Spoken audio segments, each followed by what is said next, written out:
एक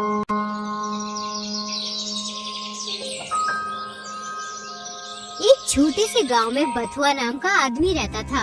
बथुआ बहुत ही आलसी था। वो कोई काम हिलकर नहीं करता था। वो महीने में केवल 1 या 2 दिन ही काम करता था और पूरे महीने घर में खाली पड़ा रहता था। एक दिन बथुआ सोचता है, इतने बड़े घर में मैं अकेला रहता हूँ। अकेले की वजह से मेरा मन भी नहीं लगता। गांव के सभी लोग कितने खुशहाल हैं। बस एक मैं ही हूँ जो फटे हाल जिंदगी जी रहा हूँ। पता नहीं कब तक ऐसे ही चलता रहेगा। क्यों ना मैं भी शादी कर लूँ। अगर मैं शादी कर लूँगा तो मैं भी अपनी पत्नी के साथ हंसी खुशी अपनी जिंदगी बिता सकूंगा। मुझे अपनी शादी के बारे में अशोक चाचा से बात करनी चाहिए। फिर बथुआ अपने चाचा के घर चला गया और चाचा से बोला, चाचा, अब अकेले रहते रहते मैं थक गया हूँ। मैं सोच रहा था अगर तुम मेरी शादी करवा दोगे तो बहुत अच्छा होगा। लेकिन बथुआ, तू कुछ करता तो है नहीं। 1 दिन काम करता है और 4 दिन घर लेटता है। बथुआ बेटा, मेरी एक बात ध्यान से सुनना। जो लोग घर बसाते हैं उन्हें मेहनत मशक्कत करनी पड़ती है और मेहनत मशक्कत तुम करना नहीं चाहते, तो फिर ऐसे कैसे काम चलेगा। चाचा, मैं आपसे वादा करता हूँ मैं खूब मन लगाकर मेहनत करूँगा और पैसे कमाऊंगा। लेकिन आप मेरी शादी करवा दीजिए जिससे मेरा अकेलापन दूर हो जाए। ठीक है बथुआ, मैं जल्द ही कोई अच्छी सी लड़की देखकर तुम्हारी शादी करवा दूंगा। कुछ ही दिनों में अशोक चाचा ने बथुआ की शादी करवा दी। बथुआ जब अपनी पत्नी को लेकर अपने घर पहुंचा, तो बथुआ के घर की हालत देखकर उसकी पत्नी सुषमा घबरा गई। वो सोचने लगी, हे भगवान, ये घर है ये कबाड़ खाना, क्या हाल बना रखा है घर का। क्या हुआ सुषमा, तुम क्या सोच रही हो? आज से घर तुम्हारा ही है। अब तुम आ गई हो तो तुम्हारी वजह से घर भी खुशहाल हो जाएगा। अब तुम आराम कर लो, मैं किसी काम से बाहर जा रहा हूँ। थोड़ी देर में वापस आ जाऊंगा। सुषमा पूरे घर की अच्छी तरह सफाई करती है और फिर खाना बनाती है। अपनी पत्नी के हाथ का खाना खाकर बथुआ सोचने लगता है, आज वर्षों बाद इतना स्वादिष्ट और पेट भर के खाना खाया है। अब मुझे किसी चीज की चिंता करने की जरूरत नहीं है। रोज सुषमा के हाथ का गर्मा गर्म खाना खाया करूँगा। यूं ही कुछ दिन बीत गए। जब सुषमा ने देखा कि उसका पति सारा दिन घर में पड़ा रहता है, कहीं काम धंधा करने नहीं जाता, तो एक दिन सुषमा अपने पति बथुआ से बोली, आप सारा दिन घर पर सोते रहते हैं, ऐसे कैसे काम चलेगा। आप कुछ करते क्यों नहीं हो। भाग्यवान, अभी थोड़े दिन पहले ही मैं ये सोच रहा था कि मुझे काम की तलाश करनी चाहिए। कब तक सोचते रहोगे? ऐसे सोचने से घर नहीं चलता है, काम धंधा करने से चलता है। अब केवल थोड़ा सा ही आटा बचा है जिससे 2-4 दिन की ही रोटी बन सकती है। ईश्वर ने चाहा तो मैं जल्द ही कोई काम तलाश कर लूँगा। यूं ही कई दिन बीत जाते हैं। सारा घर का राशन खत्म हो जाता है। सुषमा अपने पति से कहती है, अब घर में भोजन बनाने के लिए कोई भी सामान नहीं है। मेरी समझ में नहीं आ रहा है कि मैं क्या पकाऊं और क्या तुम्हें खिलाऊं। लगता है अब तो भूखा ही रहना पड़ेगा। तुम परेशान मत हो सुषमा, मैं अभी घर के राशन का इंतजाम करके आता हूँ। इतना कहकर बथुआ घर से चला जाता है। घर की ये हालत देखकर सुषमा सोचने लगती है, हे भगवान, मैंने क्या सोचा था और ये क्या हो गया। ये आदमी तो एकदम निखट्टू है। इसके साथ जिंदगी कैसे कटेगी। ये तो कुछ काम धंधा करना ही नहीं चाहता है।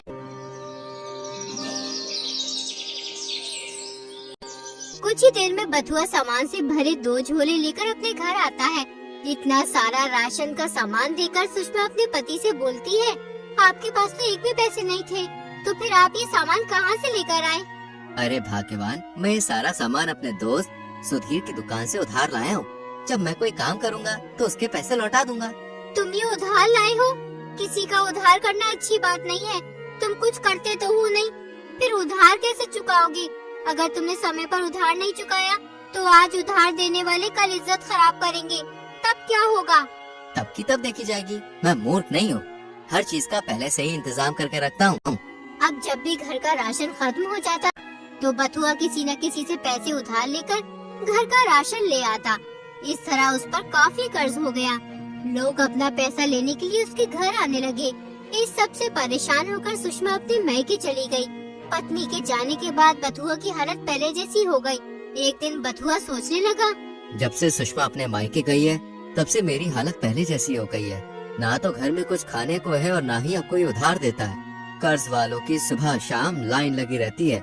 सुषमा सही कहती है, कि उधार वालों के पैसे कहाँ से लौटेंगे। मुझे कैसे भी करके इन उधार वालों से अपना पीछा छुड़ाना होगा।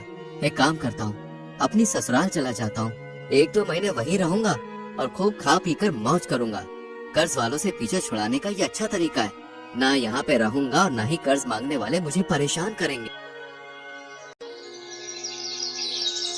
अगले ही दिन बथुआ अपनी ससुराल की ओर चल पड़ा।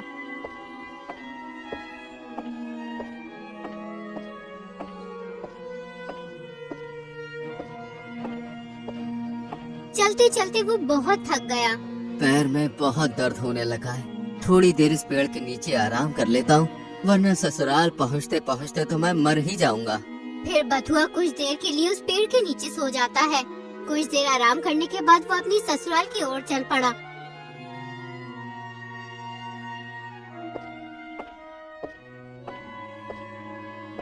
थोड़ी दूर चलने के बाद बथुआ फिर से थक गया। कोई सवारी भी तो नहीं है जिस पर बैठकर मैं अपनी ससुराल जा सकूं। तभी बथुआ की नजर एक घोड़े पर पड़ती है। घोड़े को देखकर बथुआ खुशी से झूम उठता है। अरे वाह, कितना खूबसूरत घोड़ा है। इससे बेहतर सवारी मेरे लिए और क्या हो सकती है। लेकिन ये घोड़ा है किसका? इसका मालिक कहीं नजर नहीं आ रहा। लगता है ये अपने मालिक की नजर से बचकर भाग गया है। वाह ऊपर वाले वाह, आज तो मजा ही आ जाएगा इस घोड़े की सवारी करके। फिर बथुआ उस घोड़े के पास जाकर उसके पीठ पर बैठ गया। अरे वाह, ये तो बहुत ही सीधा मासूम घोड़ा है। इसने मुझे अपनी पीठ पर कितनी आसानी से बैठा लिया। अब तो मुझे अपनी ससुराल पहुंचने में बहुत ही कम समय लगेगा। मेरे सीधे और शरीफ घोड़े, चल जल्दी मुझे मेरी ससुराल पहुंचा दे। उसके बाद मैं तुझे पेट भर के काले चने खिलाऊंगा। बथुआ के कहते ही घोड़ा चलने लगता है। फिर वो बहुत तेजी से भागता है। घोड़े की रफ्तार इतनी ज्यादा हो जाती है कि बथुआ की हालत खराब हो जाती है। फिर बथुआ घोड़े की पीठ से नीचे जमीन पर गिर जाता है। हाय, मार डाला कमबख्त ने। मैं तो इसे बड़ा सीधा समझ रहा था। लेकिन ये तो एक नंबर का बदमाश निकला। आज मैं इस घोड़े की ऐसी मरम्मत करूंगा कि ये भी जिंदगी भर याद रखेगा कि मेरा भी बथुआ से पाला पड़ा था। रुक, अभी रुक, तुझे मैं अभी मजा चखाता हूँ। फिर बथुआ ने उस घोड़े को एक पेड़ से बांध दिया। उसके बाद उसे पीटने लगा। एकदम बथुआ के दिमाग में ख्याल आया कि कहीं इस घोड़े का मालिक मुझे घोड़े को पीटता हुआ देख न ले। अगर इसके मालिक ने मुझे देख लिया तो मेरी खैर नहीं होगी। फिर बथुआ उस घोड़े को पेड़ से बांधकर अपने ससुराल की ओर निकल पड़ता है। कुछ ही देर में वो अपने ससुराल पहुंच जाता है।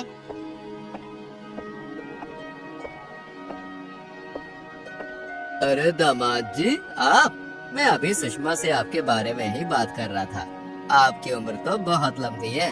आप बताइए, सब ठीक ठाक है ना? हाँ ससुर जी, सब ठीक ठाक है। मुझे आपकी याद आ रही थी, इसलिए आपके दर्शन करने चला आया। पास खड़ी सुषमा सब समझ रही थी कि बथुआ झूठ बोल रहा है। वो तो मुझे लेने आया है। अरे सुषमा, तुम खड़ी खड़ी क्या सोच रही हो बेटा? जाओ दामाद जी के लिए पानी वानी लेकर आओ। सुषमा बथुए के लिए पानी लेने चली जाती है। दामाद जी, मैं किसी काम से बाहर जा रहा हूँ, 1-2 घंटे में वापस आ जाऊंगा। इतने में ही सुषमा बथुए के लिए पानी ले आती है। फिर सुषमा बथुए से कहती है, कैसे हैं जी आप? अरे भाग्यवान, मैं तो मौज में हूँ। तुम बताओ, तुम कैसी हो? जी मैं भी ठीक हूँ। आप दूर से चलकर आए होंगे, थोड़ा आराम कर लो।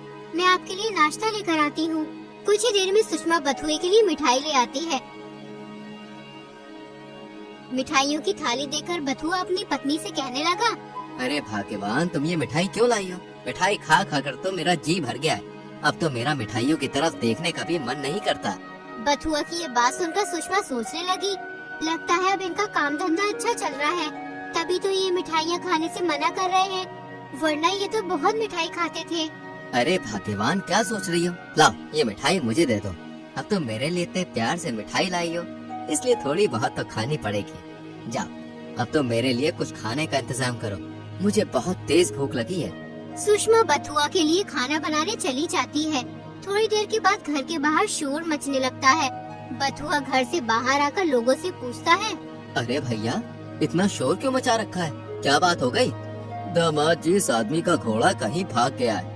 पूरे 5 दिन हो गए, लेकिन अभी तक इसका घोड़ा नहीं मिला है। अपने ससुर की बात सुनकर बथुआ सोचने लगा, कहीं इस आदमी का घोड़ा वही तो नहीं है जिसे मैं पेड़ से बांध करके छोड़ आया हूँ। पता नहीं इस वक्त मेरा घोड़ा कहाँ होगा। मैं उसे बिल्कुल अपने बेटे की तरह रखता था। आप घबराइए मत, आपका घोड़ा जल्दी मिल जाएगा। जरा आप मुझे अपना हाथ दिखाइए। फिर वो आदमी बथुआ को अपना हाथ दिखाने लगता है। हाथ देखते ही बथुआ बोला, तुम्हारा घोड़ा किसी दुश्मन ने गांव के बाहर वाले जंगल में एक पेड़ से बांध रखा है। लेकिन दामाद जी, आप इसका हाथ देखकर इतने विश्वास से कैसे बता सकते हो कि घोड़ा बाहर वाले जंगल में पेड़ से बंधा है? वो सब तो आपको मैं बाद में बताऊंगा। पहले आप जल्दी से घोड़े को लेने जाओ, इससे पहले कि उस घोड़े को कोई और खोलकर ले जाए। वो आदमी जल्दी से गांव के बाहर वाले जंगल में पहुंच जाता है। कुछ देर तलाश करने के बाद उस आदमी को घोड़ा एक पेड़ से बंधा हुआ मिल जाता है, जैसे कि बथुआ ने बताया था। उसके बाद वो आदमी अपने घोड़े को लेकर गांव की ओर चल पड़ता है और फिर अपने घोड़े से कहने लगता है, अरे मेरे प्यारे घोड़े, मैंने तुझे कहाँ कहाँ तलाश नहीं किया, हर जगह ढूंढा, लेकिन तू मुझे कहीं नहीं मिला। अगर सुषमा का पति मुझे नहीं बताता तो शायद तू मुझे कभी मिल ही नहीं पाता। तेरे बगैर तो यार मैं बिल्कुल अकेला पड़ गया था। वो आदमी घोड़े को लेकर घर आ गया और खुशी खुशी गांव वालों से कहने लगा, अरे भाइयों, सुषमा का पति तो बहुत ही बड़ा अंतर्यामी है। उसने मेरा हाथ देखने मात्र से ही मेरे घोड़े का पता बता दिया। अगर तुम्हारी भी कोई परेशानी हो या कोई चीज खो गई हो तो तुम सुषमा के पति को अपना हाथ दिखाकर उसके बारे में पता कर सकते हो। ये बात सुनकर सभी गांव वाले बथुआ की प्रशंसा करने लगे। सुषमा भी अपने पति की प्रशंसा होते देख खुश हो गई। एक दिन रात के समय बथुआ को बेचैनी सी हो रही थी, इसलिए वो घर से बाहर आ गया और फिर वो घूमने लगा। घूमते घूमते वो जंगल पहुंच गया। जंगल में उसका सामना चोरों से हो गया। चोरों को देखकर बथुआ बहुत घबरा गया। चोरों के सरदार ने बथुआ से पूछा, कौन है तुम और इतनी रात में जंगल में क्या कर रहे हो? बथुआ बहुत ज्यादा डर गया। वो सोचने लगा, अगर मैंने इन्हें सच नहीं बताया तो ये चोर मुझे मार डालेंगे। ऐसा करता हूँ, इनसे झूठ बोल देता हूँ कि मैं भी चोर हूँ। तुम्हें सुनाई नहीं दिया मैंने क्या कहा? अरे भाई, गुस्सा क्यों हो रहे हो? मैं भी आप लोगों की तरह एक चोरी हूँ। बस फर्क इतना है कि तुम लोग एक साथ मिलकर चोरी करते हो और मैं अकेला चोरी करता हूँ। आज कहीं भी चोरी नहीं कर पाया, इसलिए थक हार के अपने घर जा रहा हूँ। अच्छा, तो तुम भी हमारी तरह एक चोर ही हो। अब तुम्हें घबराने की कोई जरूरत नहीं है। तुम एक काम करो, हमारे साथ चलो। हमारे साथ चोरी करोगे तो खूब मौज करोगे। बेचारा बथुआ मरता क्या ना करता, ना चाहते हुए भी उसे चोरों के साथ जाना पड़ा।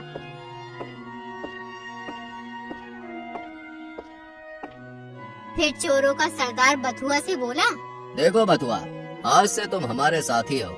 मेरी एक बात ध्यान से सुनो। हम जिस घर में भी चोरी करने जाएंगे, उस घर से हमें केवल वही सामान चुराना है जो कीमती हो, और अपनी कोई भी ऐसी चीज वहाँ नहीं छोड़ना जिससे हम पकड़े जाएं। ठीक है भाई, मैं समझ गया। जैसा तुम कहते हो मैं वैसा ही करूँगा। फिर वो सब एक घर में चोरी करने के लिए घुस गए। सभी चोर चुपचाप सामान चुराने लगे। तभी बथुआ की नजर एक पीतल की परात पर पड़ी। रात होने की वजह से वो परात सोने की तरह चमक रही थी। बथुआ ने सोचा, अरे वाह, कितनी बड़ी सोने की परात है। ये इस घर में सबसे ज्यादा मूल्यवान है। अगर मैंने ये परात उठा ली तो चोरों का सरदार मुझसे बहुत खुश होगा। फिर बथुआ ने वो परात उठा ली। अरे, परात तो बहुत भारी है, इसकी तो बहुत अच्छी कीमत मिलेगी। एक बार इस परात को बजा कर देखता हूँ, माल अच्छा भी है या नहीं। जैसे ही बथुआ परात को बजाता है, घर के सभी लोग उठ जाते हैं और वो बथुआ समेत सभी चोरों को पकड़कर राजा के पास ले जाते हैं। और फिर उस घर का मालिक राजा को सारी बात बताता है। राजा बथुआ से पूछते हैं, क्यों भाई, तुम परात क्यों बजा रहे थे? परात बजने की वजह से तुम सभी पकड़े गए। बथुआ बड़ी चालाकी से राजा से बोला, महाराज, मैं चोर नहीं हूँ। मैं तो बहुत ही सीधा साधा और एक शरीफ इंसान हूँ। मैंने तो इन चोरों को पकड़वाने के लिए परात बजवाई थी। राजा ने बथुआ की बात पर विश्वास कर लिया। भला ये आदमी चोरों का साथी होते हुए भी परात क्यों बजाएगा?